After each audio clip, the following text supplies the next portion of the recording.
सिद्धार्थ उद्यानाच्या प्रवेशद्वाराचा काही भाग अंगावर पडून 2 महिलांचा दुर्दैवी अंत झाला होता।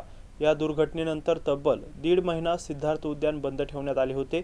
अखेर या प्रवेशद्वारावरील धोकादायक डोम आणि त्याची भिंत काढण्यात आली आहे। त्यामुळे आता येत्या सोमवारपासून उद्यान पुन्हा बच्चे कंपनीसाठी खुले करण्यात येण्याची शक्यता सूत्रांनी व्यक्त केली आहे। सिद्धार्थ उद्यानाच्या समोरील बाजूस महानगरपालिकेनं बीओटी तत्वावर विकासकाकडून शॉपिंग कॉम्प्लेक्स आणि भव्य प्रवेशद्वाराचं बांधकाम करून घेतलं। मात्र 2 वर्षांपूर्वीच तयार झालेल्या या प्रवेशद्वाराच्या कामावर त्याच वेळी महानगरपालिकेच्या अधिकाऱ्यांनी संशय व्यक्त केला होता।